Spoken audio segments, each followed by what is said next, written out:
Shalom, selamat pagi saudaraku yang dikasihi oleh Tuhan. Saudaraku, kalau kita itu betul-betul mempercayai bahwa Allah yang kita sembah adalah Allah yang memang benar-benar hidup, real, nyata dalam kehadiran hidup kita, Dia maha hadir, omnipresent, maka seharusnya keyakinan itu kita ekstrak. Ini saya ajak kita berpikir bersama ya, secara kritis. Kita ekstrak bahwa Dia ada, Dia hidup, Dia maha hadir. Berarti itu akan mempengaruhi bagaimana kita hidup. Ya, jadi karena kehidupan kita itu akan mau tidak mau akan tersenter atau terfokus kepada Dia yang hidup, Allah kita itu. Sehingga keyakinan itu akan terpancar nyata dalam hidup kita, dalam hari-hari hidup, apa yang bisa dilihat orang melalui hidup kita, apa yang bisa orang rasakan melalui hidup kita. Itu karena kita mempercayai Tuhan ada. Sebetulnya begitu, itu yang idealnya. Sejujurnya saudaraku, ada orang-orang yang bingung dan bisa frustasi, baik orang di luar gereja maupun orang di dalam gereja, ketika melihat orang Kristen yang kelihatannya aktif, sibuk dalam kegiatan pelayanan. Apakah dia seorang jemaat yang rajin ke gereja, atau dia aktivis sibuk di dalam gereja itu, atau terlebih lagi kalau dia adalah seorang rohaniawan, mau jadi pendeta Madya, pendeta Pratama, ya kan? Atau mau jadi majelis. Tapi hidupnya kering. Hidupnya tidak memancarkan kehidupan yang membuktikan bahwa Allah itu hidup di dalam hidupnya. Anda mengikuti ya sampai di sini. Semoga Anda memahami apa yang saya katakan ini. Sehingga kehidupan mereka itu kehidupan yang hanya liturgi agamawi. Kering. Mereka tidak memancarkan, tidak meneteskan hadirat Allah di dalam hidup nyata mereka, hari-hari dalam lingkungan mereka. Dan itu akan membuat orang banyak bingung. Bingung dan bertanya-tanya, Tuhan macam apa yang dimiliki orang ini sehingga keyakinan yang dimilikinya kok tidak berdampak ya? Jadi orang di sekitar orang itu tidak melihat adanya perubahan karakter. Dulunya yang modelnya berangasan, modelnya suka emosian, tiba-tiba ada perubahan. Nggak ada. Yang dulunya mata duitan, kok masih aja mata duitan ya? Yang dulunya suka gosipin orang, kok masih aja ya? Kok nggak ada perubahan? Maka orang-orang akan melihat, ini katanya orang Kristen, Tuhan macam apa yang dia sembah, kok nggak ada perubahan ya orang ini ya? Pasti akan ada orang-orang yang bingung. Memang ada juga orang-orang yang tidak bingung, khususnya orang-orang di luar gereja. Dan bisa berkata, beberapa orang dari mereka bisa berkata begini, bodoh amat, bukan urusan saya. Tapi tidak semua orang di luar gereja juga bodoh amat. Mereka mau melihat, siapa Tuhan orang Kristen ini? Kok gak ada perubahan tapi? Apalagi ketika mereka juga memiliki keyakinan dan memandang agama Kristen itu sesat. Mereka menganggap agama Kristen itu agama yang salah. Mereka mau tahu, lebih tahu. Mereka semakin penasaran. Mereka bisa malah senang melihat realitas bahwa ternyata orang Kristen gak ada beda, sama aja. Gosipin orang sampai begitu, mulutnya sampai begitu, ngomongnya, ngeri. Ternyata pakai duit begitu juga gak jujur. Sama aja. Mana sih pulang pergi gereja, pelayanan, pakai jas, pakai pin di jasnya, pulang pergi, gak ada perubahan juga. Apalagi ya gitu deh. Pokoknya kita nih lah orang Kristen kan gitu kan. Kadang pakai jas kalau pelayanan, pakai seragam gereja lokal kita. Nanti mobilnya ditempelin apalagi Ora et Labora, terus apalagi Jehovah Jireh, mobilnya di belakang gede-gede gitu. tapi kelakuannya diselip orang dikit gak terima. Wah, itu udah gak ada beda, saudaraku. Kadang lucu kalau dilihat begitu.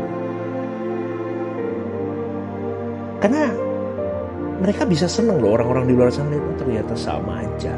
Kenapa? Karena mereka bisa memiliki semacam verifikasi atau penegasan atau pembuktian bahwa memang Allahnya orang Kristen itu memang salah. Agama Kristen itu salah, keliru. Buktinya tuh produknya begitu tuh. Tetangga saya tuh sebelah tuh. Wah, ngeri kalau marah-marah bawa pentungan mau mukulin tetangganya. Apa coba saudaraku? Yang akan lebih bingung dan yang bisa frustasi adalah jemaat yang melihat orang rajin ke gereja, apalagi jadi aktivis, jadi pendeta, tapi hidupnya tidak memancarkan bahwa Allah itu ada. Itu lebih frustasi lagi. Coba saudaraku. Tentu ada juga orang-orang Kristen yang tidak frustasi karena memang mereka tidak memiliki standar. Karena mereka tidak mencari teladan di dalam gereja lokal mereka. Ngerti ya saudaraku? Jadi banyak orang Kristen pun kalau mereka menghormati pendeta, aktivis, atau orang Kristen yang rajin ke gereja, penghargaannya itu didasarkan pada aktivitas atau kegiatan gerejawi semata aja. Pokoknya ini orang ini aktif. Tetapi orang Kristen yang benar-benar mau belajar untuk hidup benar, sungguh-sungguh mau cari Tuhan dan mau hidup berkenan di hadapan Tuhan, mereka pasti bingung. Kenapa kok bisa begini? Bukan hanya bingung, mungkin bisa frustasi, saudaraku. Mereka bisa bertanya-tanya, apa yang bisa kupetik dari orang-orang yang mestinya menjadi teladan di dalam hidupku? Yang harusnya menjadi contoh untuk memancarkan kemuliaan Allah, memancarkan kehadiran Tuhan. Mungkin orang bisa sampai berkata, omong kosong semuanya ini. Maka saudaraku, kita sekali lagi yang mengaku diri menjadi umat Kristen, orang-orang percaya, apalagi menjadi rohaniawan, menjadi aktivis dalam sebuah gereja lokal kita. Ya, terutama ini jemaat aktivis, saya juga sebagai gembala di dalam gereja yang saya layani, GSKI Rehoboth Semarang. Ayo, kita harus benar-benar praktek hidup yang menjadi teladan untuk jemaat yang kita layani, supaya mereka melihat tidak hanya aktivitas di hari Minggu, di ibadah tengah minggu, di komsel-komsel yang kita buat. Bukan hanya itu, tetapi di dalam hari-hari hidup kita bisa jadi teladan hidup. Bahkan bukan hanya untuk jemaat, untuk keluarga besar kita, untuk lingkungan sekitar kita. Amin. Bisa-bisa lebih frustasi lagi kalau papa mamanya aktif di gereja, apalagi kalau papa mamanya jadi pendeta, jadi gembala sidang, tapi kelakuan hidupnya sembarangan. Wah, itu mempermalukan dan mencoreng nama Tuhan di depan anak-anak, saudaraku. Maka tidak heran jika anak aktivis, anak pendeta seringkali jadi berandalan hidupnya. Konsumsi narkoba, hidup pergaulan dan sebagainya. Karena mereka hidup tidak tergarami oleh orang tuanya. Orang tuanya tidak bisa jadi contoh. Ini menjadi peringatan, saudaraku, untuk kita semua. Ya, tidak semua begitu, tetapi ini jadi peringatan untuk kita supaya kita tidak di situ. Terutama untuk para rohaniawan, apalagi sebagai gembala sidang, ada harga yang harus dibayar dan itu mahal sekali, saudaraku. Kita harus menjaga kehidupan supaya kita tidak menjadi batu sandungan. Kita harus menjaga kehidupan kita supaya tidak menjadi batu sandungan. Loh, tapi di luar sana orang menyalahpahami kita. Biarkan, kan ada Tuhan. Kalau memang kau tidak melakukan apa yang orang lain bicarakan di luar sana, go ahead, tutup telingamu, tutup matamu, fokus ke Tuhan.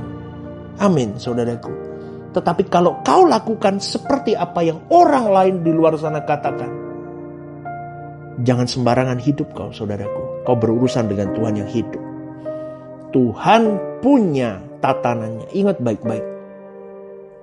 Ya, jadi ngapain kecut dengan omongan orang? Amin, saudaraku. Yang penting hari ini kau garami sebanyak mungkin orang yang bisa kau garami. Kau berjuang jadi teladan.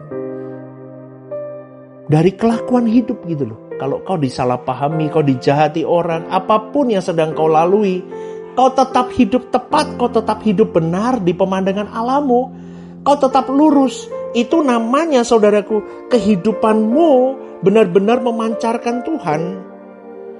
Jadi saudaraku yang dikasih oleh Tuhan, setan itu atau kuasa kegelapan mengerti bagaimana seseorang itu dijadikan batu sandungan.